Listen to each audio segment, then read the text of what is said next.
হরে কৃষ্ণ। চান করে ছেলেকে ঘুম পাড়িয়ে তারপরে একটু বেরিয়ে এসেছি আমাদের পাশের বাড়ি, মানে পাশে মানে আমাদের মানে কি বলতে পারো, মানে জ্ঞাতি বলতে পারো, একজনের ঘরে এখানে কাছাকাছি অনুষ্ঠান, তার ছেলের অন্নপ্রাশন, মাইক বাজছে সারাদিন।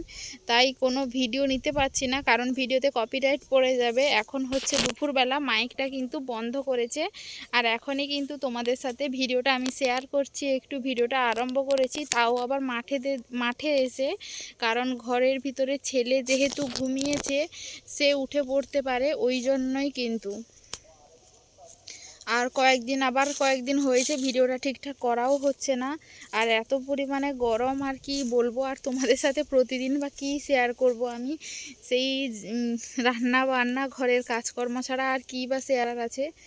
আমাদের ঘরে ওই সব কাজকর্ম কিন্তু শেয়ার করা যায় না, কারণ কি বলতো, ভিডিওটা করে দেওয়ার মতো কেউ থাকে না, কাজের যেহেতু তাড়াহুড়ো থাকে, তাই জন্য কিন্তু ভিডিওটা করা হয় না। এদিকে আসতে একটা জিনিস দেখলাম, তোমাদেরকে দেখাই। এই যে ট্রেন আসার সময় হয়ে গেছে, সিটি দিচ্ছে, তাই এখনই দাঁড়িয়ে দাঁড়িয়ে একটু ভিডিওর ক্লিপটা তুললাম, কেমন লাগে দেখি। স্টেশনে ট্রেনটা দাঁড়াবে, এটা লোকাল ট্রেন আর এটা হল স্টেশন, তাই এখানে লোকাল ট্রেনগুলোই দাঁড়ায়। আবার সবগুলো লোকাল আবার দাঁড়ায় না, একটা না দুটো ট্রেন দাঁড়ায় না মনে হয়, আর সবগুলোই মোটামুটি দাঁড়ায়। ট্রেনটা দাঁড়াচ্ছে আর খালি বেশ আছেই মোটামুটি, তেমন ভিড়ভাড়টা নেই, কিন্তু যাওয়ার সময় কিন্তু প্রচুর ভিড় থাকে। 10টা সাড়ে 10টার ট্রেনে কিংবা 8টা সাড়ে 8টার ট্রেনটায় প্রচুর ভিড়ভাড়টা থাকে। এই স্টেশন হওয়ার জন্য বেশ ভালোই লাগে। আর স্টেশনে কোথাও কোনো দিন ঘুরতে গেলে যা বাতাস দেয় না, গেলে ওখানে ঘুম পেয়ে যাবে। কত পায়রা দেখো এই মাঠে, এখনকার দিনে প্রচুর পায়রা বসে, আর পায়রাগুলো এক ঝাঁকে ঝাঁকে আসে আর এক ঝাঁকে ঝাঁকেই কিন্তু উড়ে যায়। মা এদিকে কত বড় একটা জিনিস, মা এই কলা গাছের কাঁদিটা এই কয়েকদিন আগেই পড়েছিল, কি অবস্থা, ভেঙে পড়ে গেছে গাছটা, পোকা লেগে গেছে, ওই জন্যই গাছটা কিন্তু ভেঙে পড়ে গেছে। কত বড় ক্ষতি হয়ে গেল গো। একদম নরম নরম কচি কচি কলা গো, এগুলো এখন অনেক দিন থাকতো। এই কলাগুলো অনেক দিন থাকার পরেই কিন্তু বেশ পাকে। আর এগুলো বাড়ির একদম চিনি কলা, এগুলো কিন্তু বাজারে খুব দাম। নষ্ট হয়ে গেল, পুরোটাই পড়ে গেল। আর এই পাশে যতগুলো কলা গাছ আছে, বেশিরভাগ সময় এগুলো পড়ে যায়। এইদিকে কেন এরকম পোকা লেগে যায়, কেন কে জানে। আর এগুলো কি করলে ভালো থাকবে তাও জানি না। কত সুন্দর সুন্দর কলা গাছ গো, কলাটা হয়েছিল, কতগুলো ফেনা হয়েছিল, সব নষ্ট হয়ে গেল। আমাদের ঘরে গাছে হয় বলে এই কলাগুলো আমরা বাড়িতে খেতে পাই, কিন্তু বাজারে এইগুলোর যে দাম, আমাদের জন্য কিনে খাওয়া সম্ভব নয়। এইরকম একটা কলাকান্দির দাম পুরোপুরি হয়তো 400 450 টাকা দাম হবে, কারণ একটা ফেনার দাম হয়তো প্রায় 70-80 টাকা কিন্তু পড়ে যায়। আর 70-80 টাকা দিয়ে একটা ফেনা কিনে খাওয়ার মতো ক্ষমতা আমাদের মতো ফ্যামিলির নেই। বাড়িতে হয় বলে কিন্তু মানে খাওয়া যায়, ছেলেকেও খাওয়াতে পারি। আমাদের ঘরে ওই সামনের সাইডে আরও অনেক কলা গাছ আছে, ওইগুলোতেও কিন্তু পাকা কলা প্রায় সময় হয়ে থাকে। একটা জিনিস আরও দেখাই তোমাদেরকে, এই যে এই ঘুঁটেগুলো আমি দিয়েছিলাম, এগুলো বলতে গেলে প্রায় শুকনো হয়ে গেছে। আরও চালের ওপরে দিয়েছিলাম, ওইগুলো ঝড় বৃষ্টির জন্য তুলে নিয়েছি।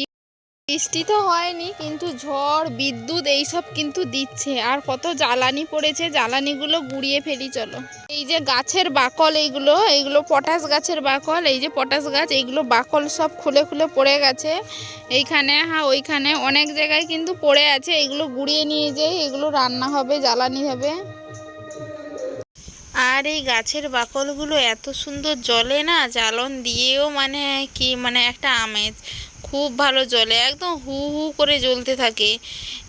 আরও মাঝে মধ্যে তো মোটা করে হয় দেখি, এইবারে তো মোটা মোটা হয়নি, কিন্তু পাতলা পাতলা বাকলগুলোই ছাড়ছে দেখছি।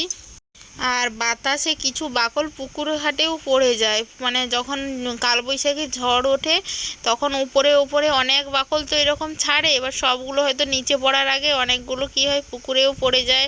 তারপরে এই পটাশ গাছের যে কঞ্চা, ওইগুলোও কিন্তু বেশ দারুণ জ্বলে। আমাদের ঘরে এই পটাশ গাছগুলো ছিল প্রায় অনেকগুলো, এখন আছে এই পাশে 3টে। আর আমাদের ঘরে যে মাটির বাড়ি, যেই বাড়িটাতে আমি থাকি, সেই বাড়ির পিছনে প্রায় 6টা মতো গাছ ছিল, এর থেকে অনেক মোটা, মানে সেইগুলো একজন আঁকুড় করতে পারবে না, এত মোটা মোটা গাছ ছিল। ওইগুলো সবই কেটে ফেলে দেওয়া হয়েছে, কারণ এই ঝড় বৃষ্টি কালবৈশাখীর জন্য সবই ফেলে দেওয়া হয়েছে। কারণ যেহেতু আমরা মাটির বাড়িতে থাকি, আর এইসব গাছগুলো তো অনেক লম্বা হয়, যখন বাতাসের মোচড় দেয় না তখন ওই গাছের ডালাপালা গিয়ে ভেঙে পড়ে, ওই ভয়েই কিন্তু ফেলে দেওয়া হয়েছে। মানে কবে ফেলে দেওয়া হয়েছে, অনেক দিন আগে, সে একবার ঘূর্ণিঝড় আসবে বলছিল, সেই ঘূর্ণিঝড়ের আগেই কেটে ফেলে দেওয়া হয়েছিল। আর এই কাঠ কিন্তু কোনো কাজে লাগে না, এইগুলো শুধু কাঠমা তৈরির কাজে লাগে, আর নয়তো কোনো কাজে লাগে না এই পটাশ গাছ। কাঠমা আর এখন আর হয় কোথায়, এখন তো সবার ঘরে ঘরে পাকা বাড়ি। যখন মাটির বাড়ি থাকতো, মাটির বাড়িতে কিন্তু কাঠমা বানাতে হতো, টালির ফ্রেম বানাতে হতো ওই কাঠমা দিয়ে, ওইগুলোর জন্য এই কাঠটা সব থেকে ভালো। কিন্তু এই কাঠে কোনো ফার্নিচারও হয় না, কিছুই হয় না, আর শুধুমাত্র জ্বালানি। এইগুলো মানে চিরিয়ে নিয়ে এলে জ্বালানির জন্য ঠিক আছে, আমাদের ঘরে ওগুলো কিন্তু বিক্রি করে দেওয়া হয়েছে, লোকে নিয়ে পালিয়ে গেছে। আর এই গাছে কিছু হয় না, সব থেকে আকাশবাণী গাছগুলো ভালো, আকাশবাণী গাছে ফার্নিচার হয় খুব সুন্দর।